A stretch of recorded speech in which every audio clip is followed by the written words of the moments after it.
Eh, t'as vu la nouvelle Gold? Elle a une boîte automatique à 7 rapports en option, c'est dingue. Ouais, en pratique, c'est une boîte automatique. Mais techniquement, c'est une boîte robotisée à double embrayage. Attends, je vais t'expliquer. Non, mais c'est pas la peine. Si, ça me fait plaisir.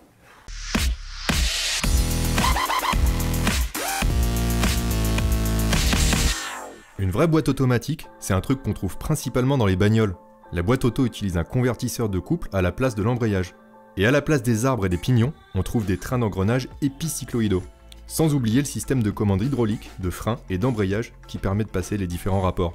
Bref, la boîte auto, ça marche très bien, mais pour une moto, c'est tout simplement trop lourd et encombrant. C'est pour ça qu'à moto, on n'utilise que des boîtes de vitesse mécaniques, avec un embrayage qu'on débraye et qu'on embraye, et des pignons qu'on fait coulisser grâce à des fourchettes pour changer les rapports. D'accord. Et les scooters, ils ont pas de vitesse, hein? Non mais on parle pas de scooter ici, mec. Pour être précis, il y a déjà eu des motos avec des transmissions bizarres. Récemment, l'Aprilia Mana utilisait par exemple un variateur, comme les scooters. Et en 2008, Honda a sorti le DN01, qui avait une transmission hydraulique inédite. À part ces rares exceptions, toutes les bécanes d'aujourd'hui utilisent le même principe de transmission, la boîte mécanique. Bon, enfin, quand on regarde la nouvelle Gold, elle a ni sélecteur, ni levier d'embrayage. C'est pas la preuve que c'est une boîte automatique, ça?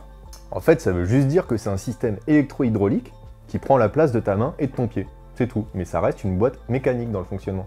Le robot en question est un système électro-hydraulique géré électroniquement. Il permet de changer les rapports et d'actionner l'embrayage à la place du pilote. Mais il faut bien comprendre qu'en dehors du système de commande, les composants de la boîte robotisée sont exactement les mêmes que sur une boîte mécanique classique. Bah, moi je les connais les composants, mais tu veux pas leur expliquer, hein? Je sais pas s'ils en ont besoin, mais je vais expliquer pour toi plutôt. Dans une boîte de vitesse mécanique, on a généralement toujours les mêmes éléments. Un embrayage qui connecte et qui déconnecte le moteur avec la boîte de vitesse, un arbre d'entrée, aussi appelé arbre primaire, qui est directement lié à l'embrayage, un arbre de sortie, appelé aussi arbre secondaire, qui transmet le mouvement jusqu'à la roue arrière. Et puis aussi, tu as le mécanisme de sélection, qui comprend le barillet et les fourchettes. Les rapports de démultiplication sont obtenus par les couples de pignons, avec un pignon menant sur l'arbre primaire et un pignon mené sur l'arbre secondaire. Bravo, tu t'es pas trompé. Pendant que tu y es, tu veux bien expliquer aux internautes comment on fait pour passer les rapports? Ok, ça marche, on y va. Tous les pignons ne sont pas forcément solidaires de leur arbre. On dit qu'ils sont fous. Mais un pignon fou peut devenir solidaire de l'arbre grâce à un pignon voisin. Ce pignon voisin, qui est lui solidaire de l'arbre et qui peut coulisser pour s'accrocher au pignon fou, s'appelle un baladeur. C'est lui que la fourchette de sélection vient déplacer. Les pignons fous et baladeurs deviennent solidaires grâce à des crabbeaux, qui sont des dents placées sur les côtés des pignons. Ok, mais pour en revenir à la Goldwing, ils sont où les deux embrayages dans l'histoire? Dans l'histoire, les deux embrayages ils sont apparus au Moyen-Âge. C'était dans le sud de la France, et c'était pour que les chevaliers puissent monter sur 2 chevaux à la fois. Ah ouais, sérieux? Mais non, t'es con, c'est une vanne. En vrai, les deux embrayages de la boîte robotisée Honda, ils font toujours partie d'une boîte mécanique, mais robotisée. Mais bon, là je t'avoue que c'est un système un peu plus complexe. Complexe? Attends, je me casse. Par rapport à une boîte classique, la boîte double embrayage de Honda possède, comme son nom l'indique, 2 embrayages. Il y a toujours un arbre primaire et un arbre secondaire. Mais toute l'astuce, c'est que l'arbre primaire est séparé en 2 parties indépendantes, chacune connectée à un embrayage.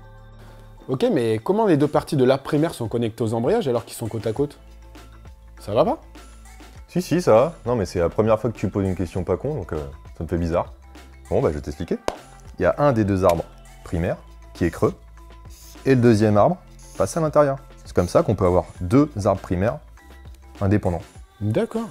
Grâce à cette configuration, il est possible de regrouper tous les rapports impairs sur l'un des 2 demi-arbres primaires, et tous les rapports pairs sur l'autre demi-arbre primaire. De cette façon, quand on roule par exemple sur le 3e rapport, seul l'embrayage connecté au demi-arbre primaire des rapports impairs est embrayé. L'embrayage des rapports pairs étant débrayé, on peut engager sans problème le 4e ou le 2e rapport alors que l'on roule toujours en 3e. Donc on peut rouler avec 2 rapports engagés, c'est ça? C'est ça, mais seul le rapport dont l'embrayage est embrayé est actif. Mais du coup, comment tu fais pour choisir soit la 2, soit la 4 par exemple? En fait, c'est la gestion électronique qui décide toute seule.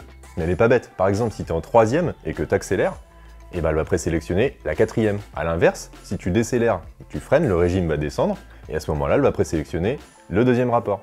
Mais au final, comment tu fais pour concrètement passer les rapports? Ah ça c'est tout simple.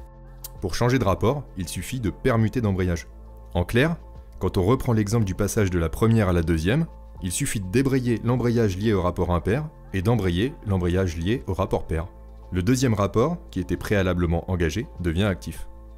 Ok, j'ai presque tout pigé, mais sauf un truc. Bah vas-y, balance. À quoi ça sert de faire un truc aussi complexe? T'as encore une question en ligne, quoi? 2 fois. Ouais. Bah en fait, Le gros avantage de la boîte DCT, c'est sa rapidité. Parce que normalement, pour changer de rapport avec un seul embrayage, il faut 4 étapes et ça prend du temps. D'abord, il faut soulager les pignons du couple qu'ils transmettent. En clair, à moins de passer les vitesses à la volée, ça veut dire qu'il faut débrayer. Il faut ensuite désengager le rapport sur lequel on roulait, puis engager le rapport suivant. Ça correspond à un seul coup de botte sur le sélecteur, mais ce sont bien 2 étapes distinctes. Enfin, il faut embrayer pour que le nouveau rapport soit actif.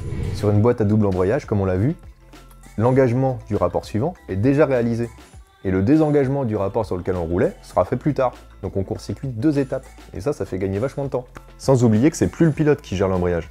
Donc si on a une gestion électronique suffisamment précise, il suffit de quelques millisecondes pour permuter d'embrayage, c'est-à-dire changer de rapport. J'ai vraiment tout compris ce coup-ci. Peut-être pas tout, parce qu'il y a un autre avantage aussi à la boîte DCT, c'est sa douceur de fonctionnement. Le temps qu'on perd généralement entre chaque rapport, c'est du temps pendant lequel le moteur n'entraîne pas la roue. On appelle ça une rupture de couple, et concrètement, c'est une sorte de temps mort que l'on ressent et qui fait plonger la moto vers l'avant. Et au moment de rembrayer avec le nouveau rapport enclenché, le régime du moteur pourra être inadapté à cause du temps de passage trop long, et on ressent une nouvelle secousse. En agissant rapidement, la boîte double embrayage permet de limiter très nettement les ruptures de couple. Au fait, pourquoi il y a 7 rapports et pas 6 comme d'habitude ou, je sais pas moi, 5? En fait, avec une seule vitesse, même un moteur très performant de 200 chevaux n'y arriverait pas. Pour atteindre sa vitesse max, il lui faudra l'équivalent du 6e rapport qu'on connaît sur nos motos. Et t'as déjà essayé de démarrer en 6e? Bah ouais. Sérieux? J'avais la flemme de repasser à la première aussi, le feu il était trop long. Bon bah au moins, t'as vu que c'était possible, mais en faisant cirer l'embrayage comme un malade. Et puis après, t'as vu, les accélérations, elles sont toutes molles. A l'inverse, avec une seule vitesse qui correspondrait à la première ou à la deuxième de nos motos, on n'aura pas de problème pour démarrer, et les accélérations seront très vives. Mais la moto plafonnera à 120 km/h quand son moteur atteindra la zone rouge. Imaginez un trajet sur autoroute à 12 000 tours minute. Bref, pour ajuster la vitesse de la moto à la vitesse de rotation du moteur, il faut plusieurs rapports. Le but est d'en mettre suffisamment pour que le moteur soit toujours dans sa plage de régime optimale, quelle que soit la vitesse de la moto. Ok, mais finalement ça répond pas à ma question. Pourquoi 7 rapports alors qu'on a toujours fait avec 6 et que ça fonctionnait très bien? Ouais, c'est vrai que 6 rapports ça suffit. Mais avec 7 rapports, on baisse un peu les variations de régime à chaque changement de rapport, et ça fait des changements plus rapides et plus doux. D'autre part, ajouter un 7e rapport, ça permet d'abaisser le régime moteur à haute vitesse. Or, abaisser le régime moteur, c'est réduire la consommation, et c'est justement l'un des principaux objectifs de la nouvelle Gold. C'est logique. Et maintenant que j'ai bien compris le DCT, je vais t'expliquer ce que c'est le DTC, tu connais? Tu connais le Ducati Traction Control, toi? Non, c'est un autre truc technique. Regarde, par exemple, tu prends ton doigt et tu le mets dans ton